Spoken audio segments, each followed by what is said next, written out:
Hey everybody, happy Wednesday. This is Chris Castleman here with the Citizen Council live stream. And if I can find the right button, I think I got a co-host, Brandi. There you are. Hey Ooh, Brandi, hello. how's it going? It's going pretty good. I had a busy day, man.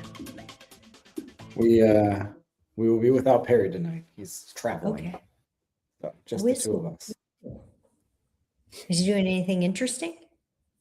He just travels for work. He goes pretty far, like Eastern Mm, Oregon and stuff sometimes. So I think that's where he is. But nice. yeah, what's So how's your what's week new been with going? you? Pretty good, pretty busy. Shit. Yeah, I'm always adding stuff to do, which is not the greatest. How's the campaign trail going? You're full-fledged It's campaigning. There's like 1 week left for people to file, so you're pretty much in the campaign, right? yeah, it's really fun. It's actually going pretty good. At this point, I can say that it's not nearly as bad as everyone said it was going to be. Part of that might be my personality and just how I am going about conducting my own campaign, but it's been so far just a really great experience. Everything I've made has come out messed up somehow, which is fine. My Oh, you're talking about cards. like flyers and stuff? Yeah. Yeah. Like my envelopes, I just basically copied the format of other things that I'd seen. And then when I got them back, I'm like, why do I have a place where you can write in your credit card instead of just putting the QR code to my, because who's going to write their credit card on here? No one. I have like 1,000 of these because why? The cards, the print was too small. The signs, the QR code stopped working. My little flyer thingies, I put the same QR code on the back and the front, totally wasted real estate. Could have put like different web pages for QR codes. So this has been a humbling learning experience. Uh, and this is stuff that I make designs. I've designed my own cards before. I made my own website for coaching. And so this is stuff that I'm supposed to know how to do. And it's been a lot, but it's fine. And they look good. Everyone's like, oh, they're fine, because so you could still these are for events. So people could put cash in them and then drop them in the lockbox. So that's really what they're for anyway. And so they'll suit that purpose. And what else? I've got the events going. I just emailed every other candidate that I could find that was going to be on the ballot in May. And I invited them to my April 3rd event because I figured this is going to be a really great opportunity to talk to voters. I have no need to be in the spotlight that much. Like, people are going to hear from me for about 20 minutes. They're going to learn what they need to know about me. They can look at my resume and see the work I've done. So, I don't really want to bang on about myself for 2 hours straight. And so I set up these talks, little 15-minute talks on how primary elections affect how leaders are elected. And I did one on how money moves from county to state and back. And I did one on what's coming up on the May and potentially November ballot. And those are still in flux, right? And we've got a few days for people to still join. So there might be people added. But it's going to be worth checking out. And so I invited all of these people. I've got a couple of responses back, few responses back of people that are really interested and they want to come. So I want to kind of create, a quasi, like a casual educational atmosphere. I was really careful in my language to keep these topics nonpartisan. They are really narrowed down to the facts of the subject, when it comes to like how our elections are conducted.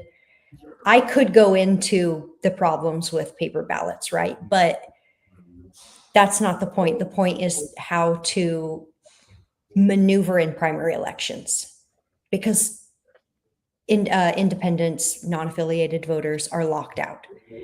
So what the real impact of that is. And so that's going to be fun. We've got the It's just market even board. cool for you to do a to do an event and have people see you in charge of something, because you know, if you're up there on the board of commissioners, you're a leader and you got to run a meeting and be in Right. charge of things. You also have all the liaisons with the departments, so you know, it's cool for people to see you in that environment. That's kind of what I was Rob, thinking. Rob said it is an education. Don't give up the learning Yeah. the flyers and all that. Yeah. I had to call the Secretary of State again today, and I'm like, where do I find the amendment button? Like, where do I amend this? You have to just hit search without putting anything in the search bar, and then hit search again without selecting anything. And then it pulls everything up. And it's just like, come on, guys, can we please get some IT in here to move some buttons? The website is not easy to use, and you can't open up stuff in tabs. You have to do Nope. everything in one tab window. at a time. Yep. Makes sense. It's crazy. That's why I've told everyone. I've had some people donate, which is wonderful. That's totally what we want. But I've really told some people to just wait until April 3rd. And that's when, if you want to donate to my campaign, come and donate. That way I can do everyone at once, because you actually have to enter every donor in, including their occupation and their employer and whether or not they're self-employed. It's crazy, crazy. And I would prefer to just do it all in one shot and sit down and just knock it all out. It's a little much for sure. I can see why people don't get involved in politics, because this process is very cumbersome. It's very laborious. And then you get the noisy side of, like, it's all in media. Media is like the cesspool of humans. I am convinced that the people who were bullies in high school that went around and spread rumors and were like, she said this, and then they just like create the chain. Those people grew up to become journalists. They work in news now. And so you have that side of it, and that freaks people out. But then once you get past that and you realize that those people are clowns and you can fully ignore them, and they just suck, then you have to deal with the cumbersomeness of bureaucracy and like the tediousness of reporting. And you really realize that in an effort to create a better mousetrap to stop fraud and corruption, they have created a system that is almost unusable. And I think what we have to do is loosen the system and tighten the consequences. Like, the people who do things that they shouldn't be doing need to actually suffer. Like, and I mean the word suffering, like it needs to hurt them monetarily, take time from them via jail. But our systems are becoming so just difficult to navigate, because people will try anything to scheme and scam, that it's becoming unusable. I think I got a quote from that. I put in our weekly newsletter, if it loads really? here. How apropos. Ronald Reagan once said, "I hope we once again have reminded people that man is not free unless government is limited.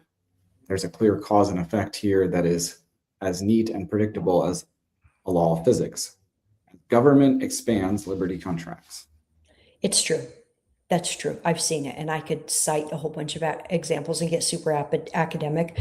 But I think since the 80s. That's not even like a red state, blue state thing. That's like a full-blown everybody problem. It is the system. It's just how it works. It's the mode of governance and how it is just the nature of the beast, I guess. Systems control. The bigger the system, the greater the control. And there's stuff like, we could get into learned helplessness and all of that when you get, and Thomas Sowell wrote some great stuff. Thomas Jefferson wrote some great stuff on creating a dependency. There's a difference between caring and cultivating dependency. Well, right now at the headquarters, at the Friends of Coos County Republican headquarters, they're actually watching our live stream. We put up a big TV, and so now people can watch. That's They always cool. wondered, they're like, what are you doing back in the back room? So now they can see. Scheming and plotting. And we have pizza and drinks tonight. So if you head on down to, what is it, 3229 Broadway Ave in North Bend, Suite F, we're doing a little social, very informal.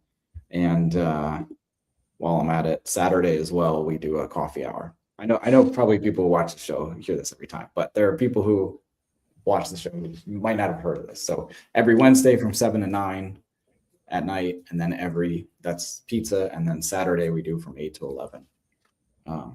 And on March 14th, Go for it. you guys are going to move your Coffee with the Conservative to Coffee with the Candidate at Cafe 101.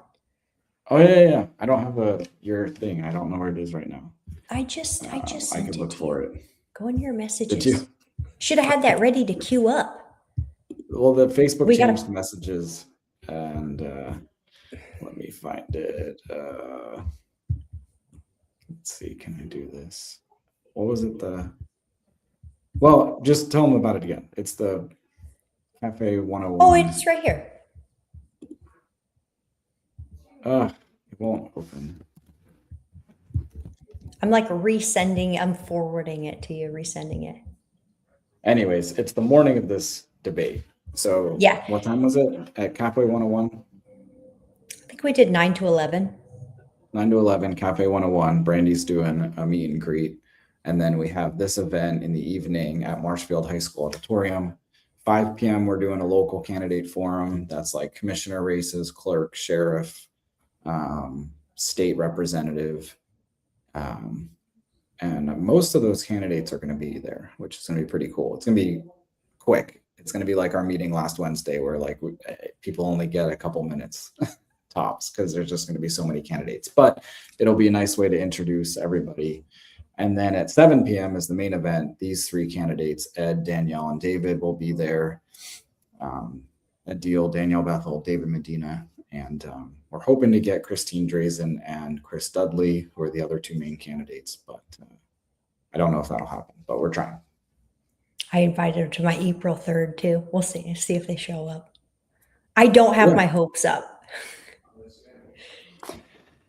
Yeah, I don't get it. I don't know why you would be running for governor and not want to go meet with everybody. It's insane. I don't know why more really candidates don't host like meet and greet events like this or have like community where they get candidates together, because for the voters, these three are. Yeah, it's great. These three are absolutely doing that. The other two are, Christine and Chris are doing it, but they're doing it to like hoity-toity, fancy places with fancy people. So I don't know, but maybe they'll change. Maybe it's still early and they're securing their donors, and then they'll go out and I don't know, but we'll see. So we're doing this though. This is we invited the top 5 candidates. I know some people contacted me and they were like, "Why didn't you invite everyone?" It's like it's just the more people we have up there, the more watered down everything gets. The less you hear from candidates that are actually viable for that position. And that's just the way it is. And that doesn't mean that I choose who's viable. I mean, everybody chooses who's viable. Like if I entered the governor's race, I would not be viable. So why would I get to go up on a debate stage, right? If I want to be a viable candidate and be considered for debates, I should be working my butt off probably for the next, 5 to 10 years, building a network and building a name for myself so that I can be viable. So candidates need to take responsibility for that. If you're not a viable candidate, go back to the drawing board and make yourself a viable candidate through hard work, getting a message out there. And maybe you're just not a viable candidate. So you got people have to accept that sometimes too. Like, yeah, I've lost 3 elections in a row, right? So sometimes you got to think about that. Or, not everybody's viable. It's just not a thing. So anyways. All of this stuff is such a great opportunity for voters. This stuff like this has really not been going on and has not been really marketed to the Coos County public. This stuff has all been, that's why they call it the Good Old Boys Club. And as I've gotten in, I've seen there really is not a Good Old Boys Club. That's kind of a myth. If there was, they've found their way out, but it's really just a bunch of people who only communicate with themselves. They're not doing a lot of outreach.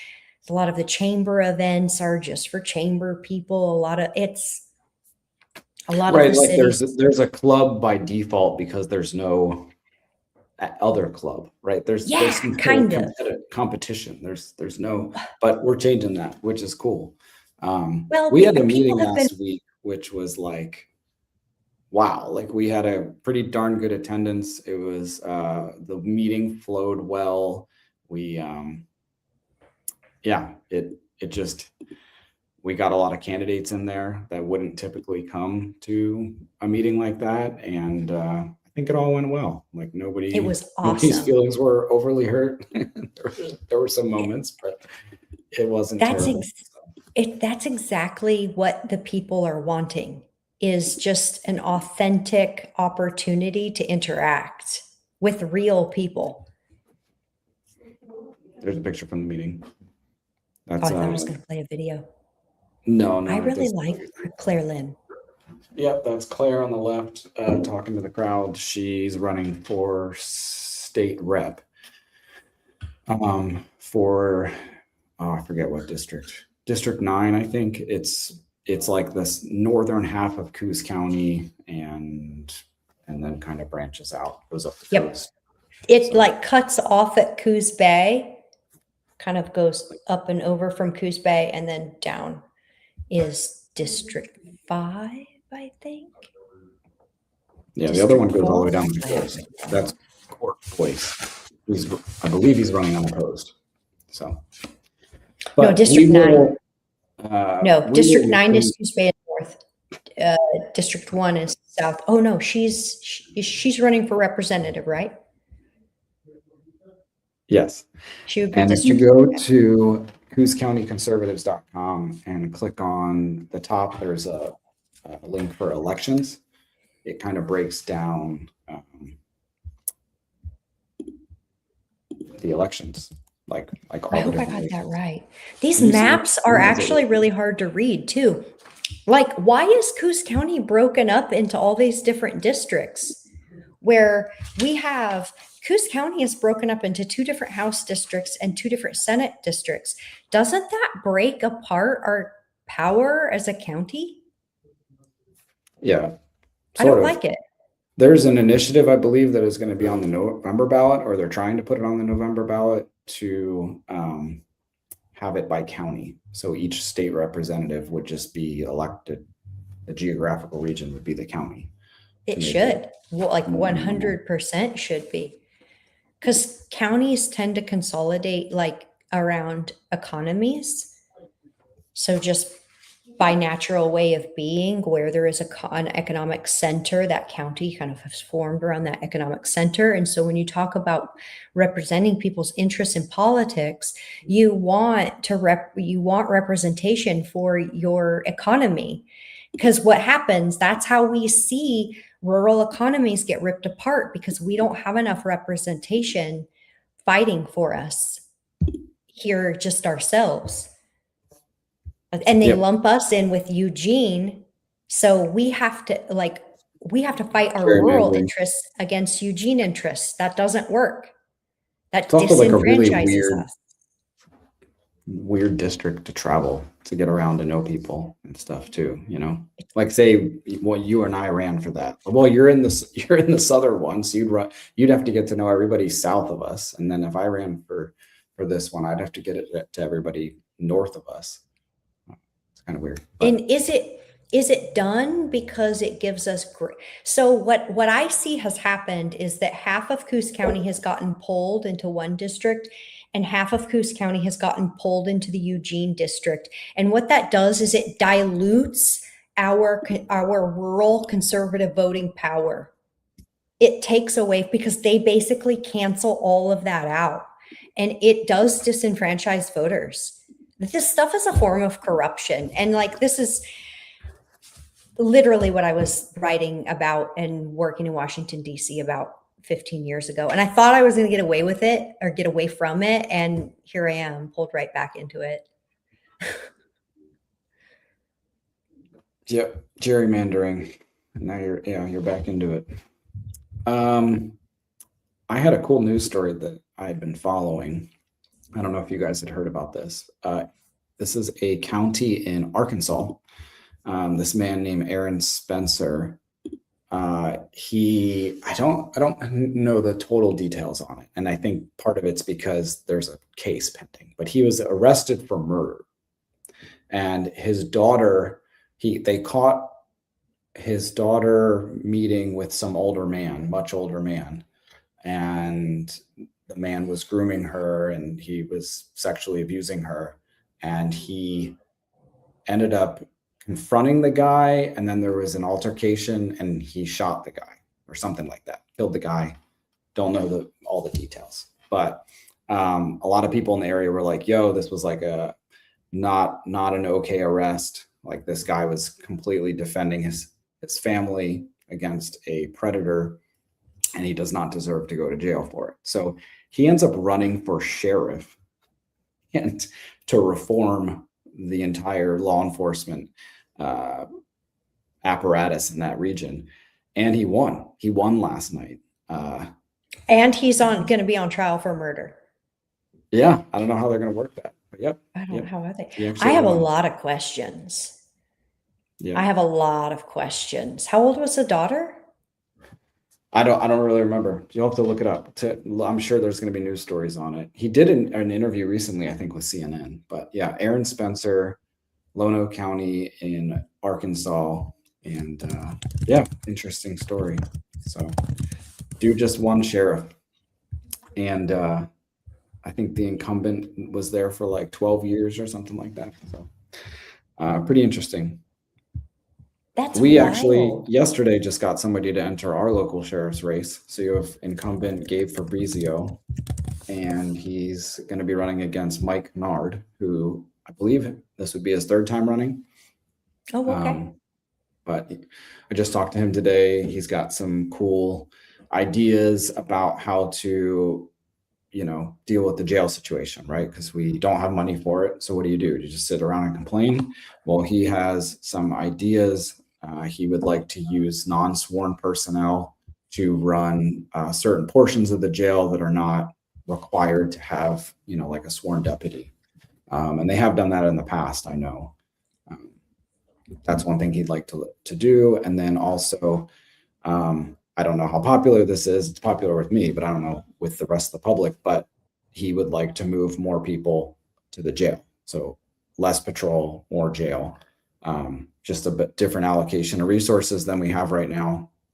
And his goal would be to open up that other pot in the jail and to do it without additional funding. So I don't want to speak for him, but that was the main gist of, I think, like what would set him apart from. I would definitely have some. I would have some very direct questions for him about those plans. Well, hopefully we'll have him on the program. I'm sure Rob will get him on his show. I think he's done interviews in the past, and really it hasn't changed. 4 years ago, we were in the same situation with the jail, with it not having enough beds. Gabe Fabrizio came in and sold everybody and said that we would be able to get to 100 beds, and he did for a very short time. It was like a little over 6 months. So I don't want to get into it. I'm going to try and remain neutral until the end, and so that we can get people on here to talk about it. And the conversation is more important than my opinion. So I'll leave it at that. But very interesting in other parts of the country. You've got people were upset in Arkansas with their sheriff arresting this man for defending his family, and they responded and elected him sheriff. So it'll be interesting to see if that's a complete flub or if it ends up working out. I know isn't there a movie with The Rock about that? And I think it's like an Oregon sheriff. I don't know. Stand Tall or something. So more and more states are, so the idea the legal precedent has been that death penalty for sex offenses is a violation of the Constitution. I forget off the top of my head which amendment. It is the Cruel and Unusual Punishment Amendment. So states are now going ahead and passing a law allowing for the death penalty for child rape and basically saying, let's take it to the Supreme Court. Let's fight that fight because we want to do it. And they want to have that battle out in the Supreme Court. I think I would like to see it go to the Supreme Court as well. I do think that we should be able to put these people to death because they kill a part of a person when they steal their sense of control over their bodily autonomy. When you violate a person's body, you take something from them that you can never give back. And the average abuser does it to 13 people. If we could kill them after even the second or third one, we're still winning. So well, we've got a long way to go for because it. in Coos County, they give these people second chances, like at SWAC, and they like we have a sex offender who was convicted of abusing 2 students at when he taught a classroom in Eugene, and he comes down here, and I believe it was a year out of jail. He gets hired by SWAC, and they have now promoted him to director of the GED program, working with the same age students. For minor girls, teen girls, the exact population he abused, and the school lied about it. And I have text messages from parents and children willing to fill out affidavits saying that they did it, that he did proctor their exams. And pretty gross. It's beyond, and of course we have Marshfield sending students to Henry Delaney, the rapist's gym, Northwest Fitness, and then lo and behold, a 16-year-old girl is abused, and he fled. I just spoke. He did flee town, but he is being watched. There's more to that. There's going to be more coming out. There always is. I understand more victims. I bet there average of 13. There's an average of 13 victims. So I'm just saying, if you put a bullet in these dudes after the 5th victim, you're still saving lives. James reminded me, it wasn't Stand Tall, it's Walking Tall is the movie with The Rock. Okay. Guy becomes sheriff. Can someone, this is confusing to me, and I'm not an easily confused person. Why is it that getting some people to keep their hands off of other people is like our number one challenge as a species? Why is it so hard? Why is it just don't put your hands on people? Well, and then when you create laws or whatever, you have law enforcement officers who would arrest somebody for dealing with it, like that man in Arkansas dealt with it. I'm not upset with the way he dealt with it. I think the public is done. That region is not upset with the way he handled it. They elected him sheriff after he handled We're all that done. situation. So, like Steve said, I hope when people get uncomfortable enough, the will of the people awaken. So I'm seeing more and more people saying on posts about this stuff, like basically calling out the school and both the schools and all of the people that are enabling these predators. But it's like, you guys, when you bring sexuality into everything, you pervert it. Not everything needs to be sexual. The top of my list is my coworkers. Like, if I know who you're married to, that's about as much as I want to know. And when we begin bringing this sexuality identity stuff into schools, you attract weirdos and you break boundaries. When you break boundaries around weirdos, you get abused children. It's like, under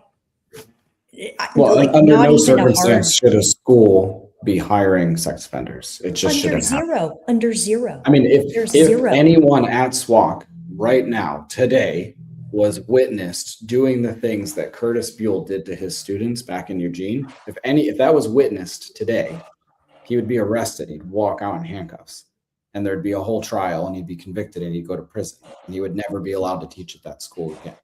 So why would you hire him after doing that? It's absolutely maddening and mind-boggling, and I'll never forget it. And you know, people, we're still working on figuring that situation out, and I'll never stop working on figuring that situation out. They did win an election. They won their re-election. And so for now they have their jobs, and the president, she can double dip with her pension. She retired, so she's getting a pension, but she still works there and gets her salary. It's insane.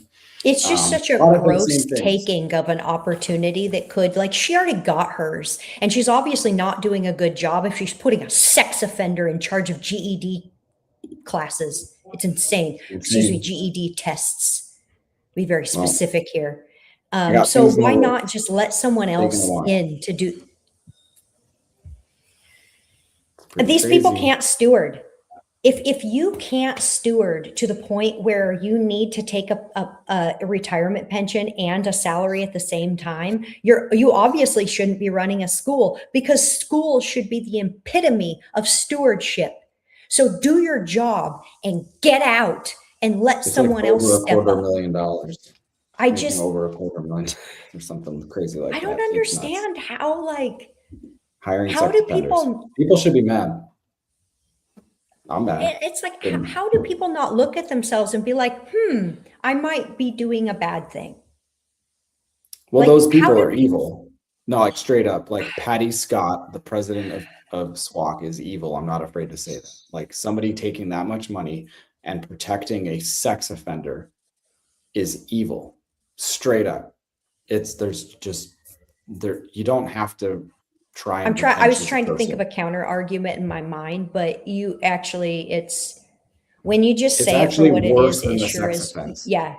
It's like, and if you know the history of how other students have been abused at SWAC, if you know the history of the rapes in the park, of the students who have been kicked out of programs over like social disagreements, you know, because of stigmatisms that happen far outside the classroom, if you know the history of abuse within that school. I just know that I have had people come to me with allegations of things that and I hate saying allegations. I don't even have to say it. They come to me and they say, hey, this happened to me while I was at that college, but they actually don't want to go public with it. That tells me that it's true. Like, I don't even have to really look further into it. You're telling me something without, you're nervous of going public with it. Like, you have no reason really to tell me other than the fact that it's true, right? Like, there's no ulterior motive. You're not trying to sue the school and win a lawsuit. You're not just trying to like get this teacher who gave you a bad grade. You're not just trying to become famous and be in the news. Like, nothing. Like, these people are just coming to me with the most disgusting stories of things that have happened at SWAC. And I believe them, 1000% believe them. And there's also a lot of corroborating I do want to evidence. say that just because someone doesn't want you to go public doesn't mean they're not full of crap. But that being said, I totally trust your judgment. Just on a whole, but just because someone doesn't want to go public, that absolutely does not mean they're telling the truth. And I know because I've seen but the pattern, the connection between all these stories would be too coincidental. It is a pattern. So. And that, I think that pattern says the most, is that we see these issues, these themes continue to pop up and happen in the same way. And none of these people know each other. None of these victims know each other. And they're all speaking in the same pattern of instances and experiences. That is telling. Well, and then there's a ripple effect of, like, there are people who have spoken out against Curtis being at this school, and then they have suffered consequences, both staff and students, for doing that. Now, that's something that could definitely be in a lawsuit.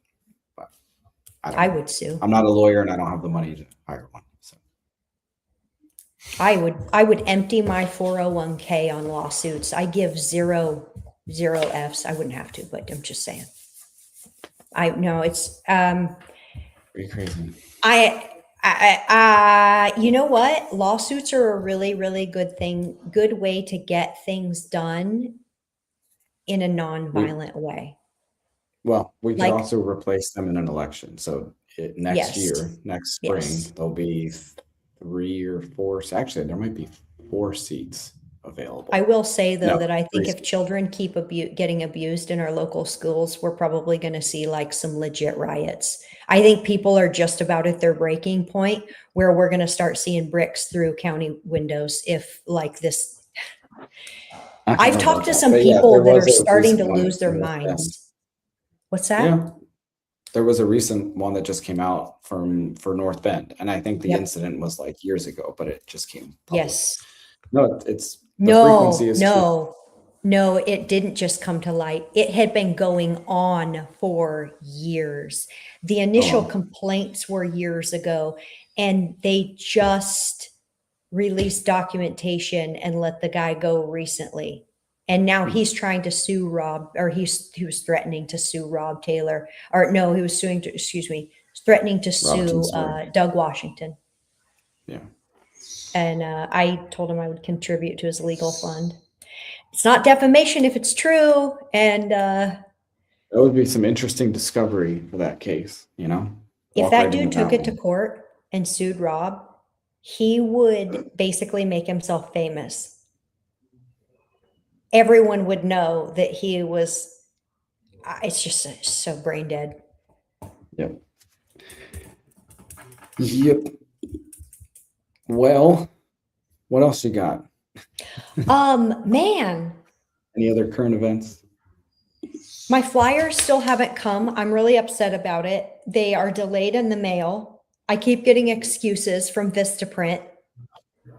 What do you But feel I about will- the immigration thing? There was last week or so, you had Drew Farmer come out and say, Commissioner Drew Farmer say that he's talking with some people about an immigration facility maybe coming here.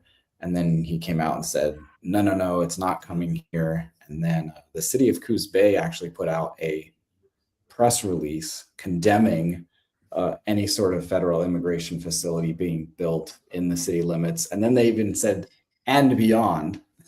They tried to extend their I would jurisdiction. say that I hope anyone who is victimized by an illegal immigrant in Coos County, which I don't think there really is, I don't think there's some stuff I don't really want to say because I don't want to get, have something bad happen to me, but we do have like an element running through Coos County. I just don't want to use like certain words to describe it. But while we don't have a big problem with, I think, illegal immigrants here, we do have a drug issue.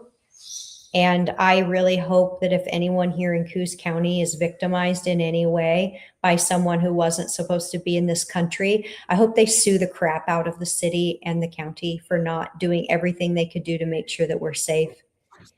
I'm not necessarily for bringing in an ICE facility. I don't think it really actually solves our Coos County problems. Now, what they were talking about solving Lakeside problems, the Lakeside does need a solution. They're going bankrupt because of the state. It's a whole big long thing. I don't want to get into it, but the state completely screwed them by having them build a water treatment facility that the city cannot support because it was meant to support Shutter Creek. Well, then our state shut down Shutter Creek out of the blue and just screwed everybody, set free all of these criminals, set free all of these mentally ill people, shut down all those hospital beds, all during COVID, pumped a whole bunch of money into these people, and created this massive cesspool of drug addiction and like mentally ill violence. It's crazy. And a lot of that is illegal trafficking of illegal aliens trafficking fentanyl. And we don't know how many of them are actually illegal aliens trafficking it because Oregon does not track the immigration status. I was able to do some digging and come up with 6 major felony, like federal, they caught them on federal charges, and 6 of them, it was, I think, 4 fentanyl traffickers and 2 actual human traffickers, and they were all here on immigration violations. So basically what Coos County is doing is sending out I don't know why they didn't just shut up about it, just be quiet about it, because what they said was, hey, drug traffickers, you can come to Coos County and you'll be safe. It was a very, very dumb move to put out a press release like that. I don't care how scared people are, deal with your fear. And guess what? And I said this actually at the meeting. I think it was 2002 or 2003. I just pulled the police report and I think I printed it out. I was a victim of an attempted kidnapping on the border of Mexico. 2 Hispanic men jumped out of a white van and tried to grab me off of a sidewalk on Avenue B and First Street in Yuma, Arizona. I screamed. 2 Marines came running and engaged in a physical altercation to literally fight them off. One dude had cut. We called the police. It was a whole big thing. Yeah, they tried to grab me and pull me into a van. Never found the van. It was an unsolved case. But if you want to talk about being afraid, that's some fear for you. So I would say to the city of Coos Bay, let people be afraid of ICE, because they don't realize that they should really be afraid of all of the people that are trafficking fentanyl and like creating mass mental illness that people will never recover from. That's my rant. I was a little bit of a shoebox rant there, but like it kind of pisses me off because people, their fear is misplaced. They do not understand how dangerous it actually is what has been brought into this country, and they see what the leftist news is showing them, these like, you know, victims that have been a victim of human trafficking and just came here for a better life. And they've straight up gotten gang members, horrible criminals off the streets that were doing actual crime to Americans, and none of them talk about that. And they're so worried about protecting people in this community, but not a single one of them talks about the kids that have been abused in our schools by teachers and why we still have sexual predators teaching it. I literally, Chris, had someone write to me. I screenshotted this because I'm for sure going to use it at some point. Literally, I don't care. And just went on a rant about Trump. Like literally to that, why, I'm like me just saying, why don't you care about this? And him replying, I don't care about that. Like, ew. What do you do with that? Let them be scared, I guess, because I'm actually like afraid of, you know, illegal drug dealers and mentally ill rapists roaming our streets, where women get thrown on the ground in front of Walmart at 5:30 in the afternoon in an attempted rape. Yeah, lots of weird stuff. I texted somebody last night. I was like, is there a full moon? Because there's some weird stuff going on around here recently with crime. But oh, that was a while back. But no, it's because we don't put criminals in jail anymore. It's because we've listened to all the people who are like, rehabilitation is possible. Yeah, when you actually force rehabilitation. Rehabilitation isn't government subsidy. Rehabilitation is really hard work. Literally. Like, Shirley says they aren't worried about the toxic waste that fills one of the mentioned possible locations in Lakeside either. I believe Shirley's from Lakeside. I think she was at that meeting where the sheriff's office talked to us. But yeah, like she's talking about the homeless encampments that we toured in Lakeside. Yep. And it's like they're sweeping you know, all of our real problems under the rug. I've watched this happen in online comment sections where people refuse to talk about, because they're obsessed with ICE, who isn't even here. They're obsessed with Trump, who none of us are ever going to meet. They're obsessed with Minneapolis, where we'll never go. And they refuse to talk about our actual issues in our actual backyards. And it's kind of like pissing me off a little bit. Like I'm getting to the point where I just will like keep pushing the issue and just keep pushing the issue until the person either engages in an actual conversation about that topic, or they just have a meltdown because they can't fry out on Trump, which is usually what happens.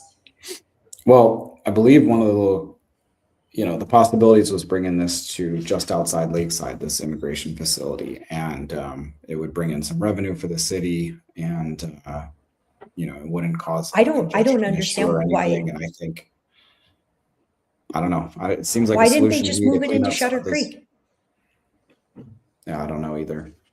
Maybe it costs too much to rehab it. Maybe it's just easier to build a new building. I don't know, but I don't know why we wouldn't consider it. I mean, it's I don't think we have like a major illegal immigration problem around here. I've never really heard that oh my gosh, there's so many illegal immigrants. I've never heard anything like that. So I don't think it's like an issue that it would solve anything for us in terms of immigration, but it could bring in some revenue for the area. I saw it It would bringing in also bring a lot of of attention. a lot of like negative leftist attention for no reason. Because look at Minneapolis. You're going to tell me that all that fraud was going on. That after that George Floyd protest, that dude was, now what happened to him shouldn't have happened, but he did a lot to put himself in that situation. Like, I'm not trying to victim blame, but he behaved in very stupid ways that he didn't have to behave in, that put him in that situation to begin with. Here's a good idea. Don't use drugs, kids. You probably won't get killed by the cops if you don't get high and try to pass off fake money and then fight a cop. Just saying, those are all things that he could have not done. Just like when I'm drunk in Manhattan in a miniskirt, I don't go walk down a dark alley and start digging around like to see if I can, you know, find a snack or in a garbage can or something. I just don't, you know, don't go put poison in your body, and stupid situations and bad stuff won't happen to you. So that, just to say, all of this stuff has happened in Minneapolis. Now all of these ICE raids and all of these protests, and you're telling me with these billions of dollars going on in fraud, leftist fraud being channeled through Democratic organizations that we know are funding. We know vans pull up with signs and they hand out signs. So you're going to try to tell me that this is all organic? Because I feel like it's insulting at this point. Pretty crazy. And yeah, Coos County is nothing like Minneapolis, so I don't think any of that sort of stuff would happen here. But you mentioned the drug problem. I have heard that we have cartel drugs here. Cartel is here, and that's an issue. I don't know if that, I mean, if they're, maybe they have legal immigrants that are part That's of the the thing cartel. I I don't don't really know. talk about. But yeah, it's definitely something that needs to be addressed. So if some federal immigration officers are able to help address our drug cartel problem here, that would be pretty neat. It's a big issue. Got lots of drug problems around here. So, and then it would help solve City of Lakeside with their budget issues. So, and maybe clean up the homeless camps. See, there's like lots of winning, but yeah, it would definitely bring some leftist attention, some protesting and crap like that. But maybe Coos County would handle it a little differently. That I don't believe all those ICE agents are well vetted and well trained. And I do believe that there are abuses going on. I don't think that they're nearly as prolific as our media is making them out to be, but I do not love the idea of a bunch of ICE agents being in our community. I think if you went around to our local police forces, like Coos Bay and North Bend, and had a group, like let's say I got 20 people together to follow them around with whistles and cell phones and heckle the shit out of them 24 hours a day and follow them around while they're trying to do their job, I think you would see the same sorts of issues arise that people see with ICE officers. So like when people look at these ICE officers and they're like, they're untrained. They're not really ready for this. It's like, who would be? Who could you like think of the job you do? Anybody, if you say you're like a cashier at Fred Meyer and you work at Fred Meyer, do you think you could do your job while someone's blowing a whistle in your face and heckling you and calling you all sorts of names, trying to get a picture of your face so they can blast you on the internet and ruin your life and go after your family? So I really think people should consider that before they say that these people are untrained or they need better training. I don't know if anything could train you for the situation they're dealing with in Minneapolis. I agree with you. However, I have been in a situation where I have watched what happens when a military pluses up and you end up with some shitbags. And this has happened in a really short period of time. And this is hypothetical, and I'm totally being prejudiced right now, just to be clear. Like, this is not me giving any kind of quality analysis. This is just me talking smack. So, I lived on Marine Corps Air Station Yuma for 4 years. I love Marines. I married a few of them. They're great people. They make the best husbands. I was the problem. For 2 of them. One of them was genuinely a bad dude, but he's dead now, so that's fine. And I didn't kill him, just to be clear. But and I have proof. I didn't have anything to do with it. But no, two of them they were nice guys. But I didn't, anyway, it's not relevant. Anyway, so I don't have any prejudice against Marines. I love the Marine Corps. That being said, when the military pluses up and they add people quickly, they lower standards, and those lower standards show. I don't have a huge amount of faith that they've done a great job plussing up ICE, and I'm sure some unsavories have gotten through. And that's not really, that's not a legitimate reason to put the kibosh on a project like that. It's just, I guess, like where I feel my personal apprehension would be coming from. If you were to try to like get at what is the real fear, for me, that's something that would kind of like be in my mind, is like, oh, what kind of people would we be importing into our community? I think it's awfully rich, and this is not directed at you. This is more directed at the left than anything. It's like, it's awfully rich for people to want to vet and judge who ICE officers are, while literally protesting the vetting of people coming across the border into our country. Can't have both. You can't. I mean, and it's the same idiotic people that forced everyone else to wear a mask, and they want to make laws that force ICE officers to show their face. I mean, the while Antifa burns down, sets things on fire, trashes our city streets with masks on, and that's fine. Yep. That's pretty wild. I do think it is. They're awfully concerned about the character of the people that are ICE officers, but have literally no care in the world about the character of immigrants coming into our country. It's wildly fair. Extraordinarily fair critique. Yeah. And again, I'm speaking from like total bias and like knee jerk. What is my fear response? And I would say, it's not necessarily rational. And so I'm open to having that. You know what I mean? Like, don't do that. Yeah. Cut it out. Well, I'm one of those people that's very comfortable, like exploring my irrational fears and kind of vocalizing them and working through them and being open to that counter. Because you don't, if you do have an idea in your head and you're like, oh, is this a good idea or this is a bad idea? You don't really know until you bounce it off of people necessarily, because there's a lot of gray area. Now, some stuff is black and white and I'm like, hell no.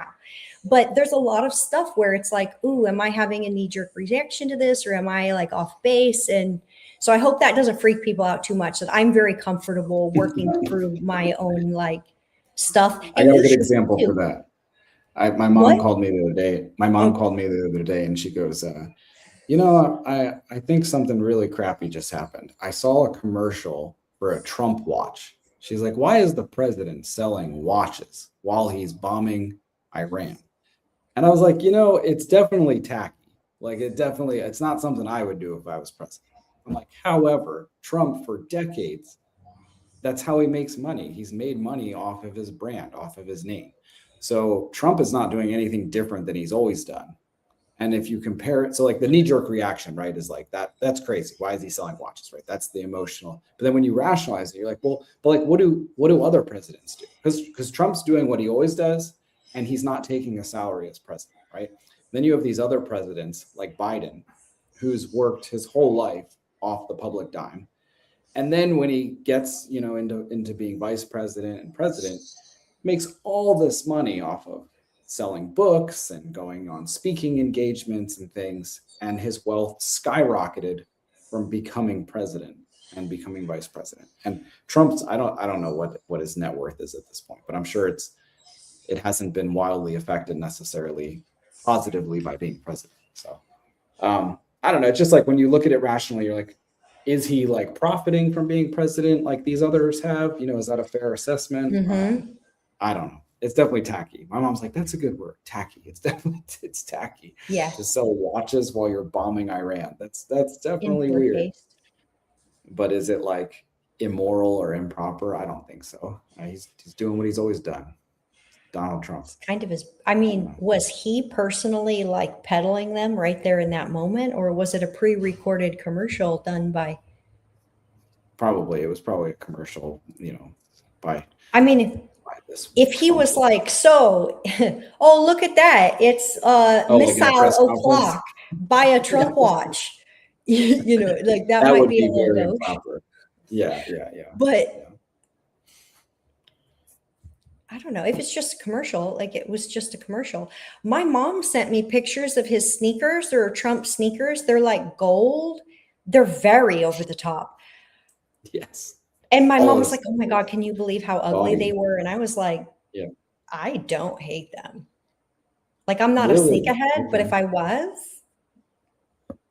I wouldn't hate them. Like the gold.